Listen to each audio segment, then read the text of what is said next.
Welcome back. Today, we're jumping straight into a really fascinating Hindi fairy tale. It's the story of the silent princess and the talkative princess.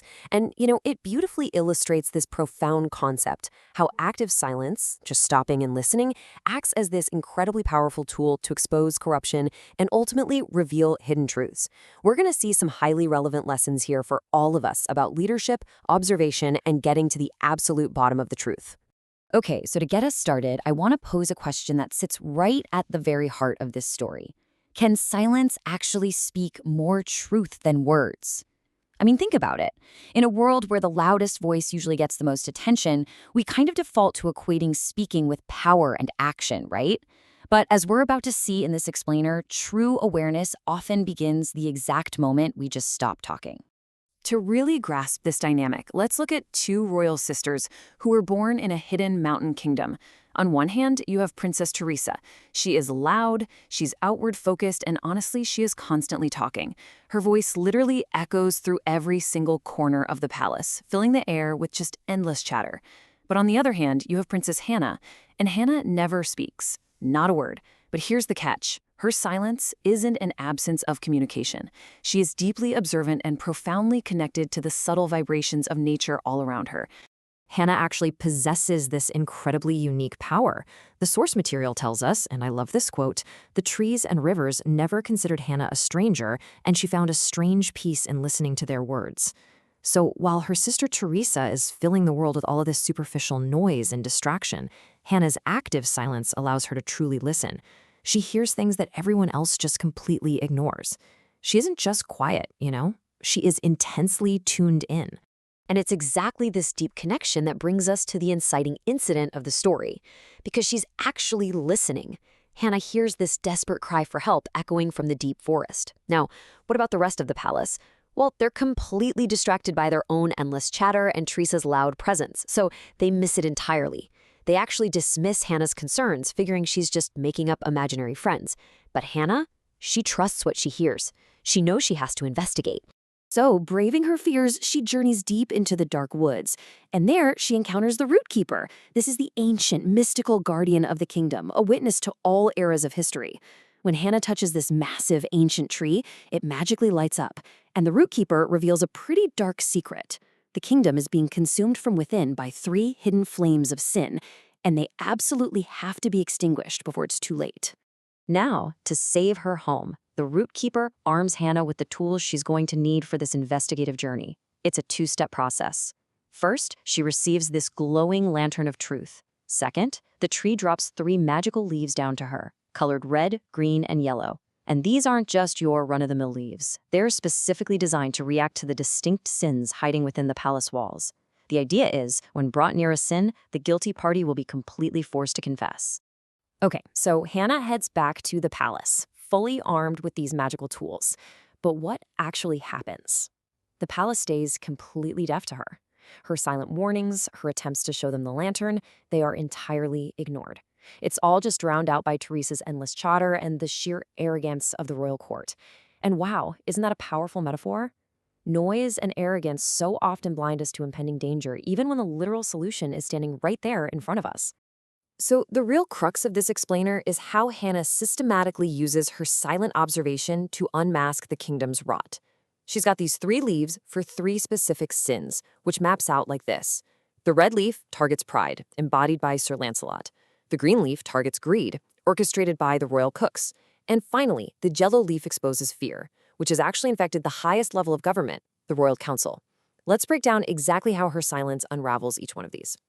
First up, unmasking pride. Hannah steps into the council chamber and quietly observes Sir Lancelot loudly rejecting a peace treaty with a neighboring realm. Guided by the glowing red leaf in her lantern, Hannah's silent, unyielding presence triggers the magic. The leaf burns, and suddenly, Lancelot just loses control of his tongue. He confesses out loud that he was causing these devastating wars simply to feed his own ego and prove his superiority. Because Hannah brought the truth to light, Lancelot is forced to resign, and those pointless, destructive wars are finally put to an end. Next, her journey takes her straight to the heart of the kingdom's greed. Hannah's keen senses pick up on this strange, rich scent that leads her to an abandoned theater. Suddenly, her green leaf starts to glow. Inside, her lantern exposes a massive hidden feast. It turns out the royal cooks were greedily hoarding public rations, food meant for the starving public, just to throw secret lavish banquets for the wealthy elite. The magic of the green leaf literally collapses the walls of the ruined theater right into the streets, exposing all the thieves to the public in broad daylight. A real game changer. Now, with pride and greed exposed so dramatically, the furious queen calls her council together. She is absolutely outraged that this was happening right under her nose. But this brings us to the final, and honestly, the most insidious sin of all: fear. The queen aggressively demands answers, completely unaware that the final piece of corruption is sitting right inside her own council chamber, looking right back at her. And this brings us to what I think is the story's most powerful realization. Whoever fears doing their duty is a greater sinner than the one committing the sin. The royal council, they knew all about the corruption. They knew about Lancelot's ego and the cook's thievery, but they remained entirely silent out of fear of the queen's legendary anger. They were terrified of losing their jobs if they brought her bad news. The yellow leaf exposes that this cowardly complicity, this failure to speak up when it truly matters, is actually the greatest sin of the whole bunch. And this leads to a pretty monumental breakthrough for the queen herself. Confronted with this harsh revelation, she doesn't just punish the council, she actually looks inward. The queen finally understands and accepts that her own arrogance, her demand for blind obedience, and her fierce temper, they created the very culture of fear that choked the truth. She had inadvertently allowed the corruption to spread. The moment this fear is exposed and acknowledged, the kingdom's internal rot actually begins to heal. With the sins finally cleansed from the palace, a really profound shift happens. The root keeper's magic, witnessing the purity of the kingdom being restored, actually speaks directly through Hannah. The ancient tree's voice echoes out, clear and commanding. Speak the truth. Protect the roots. The silent one must also be heard. It proves definitively that Hannah's profound silence wasn't a weakness, and it wasn't a disability. It was the exact strength and tool the kingdom desperately needed to survive. Which brings us to a really beautiful climax. The source material here is showing us that true leadership, and frankly, even just a healthy mind, requires a perfect balance.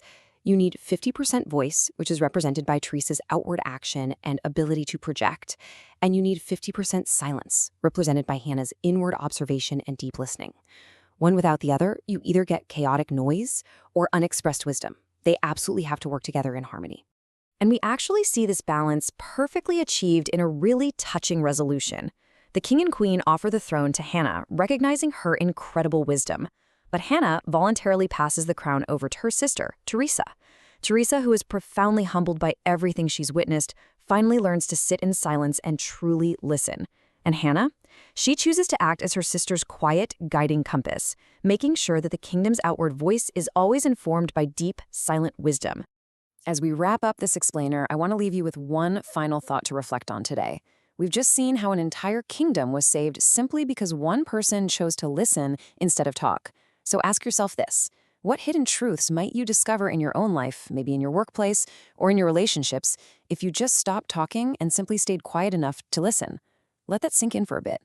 Thanks for joining me on this journey, and I highly encourage you to carry a little bit of Hannah's observant silence with you today.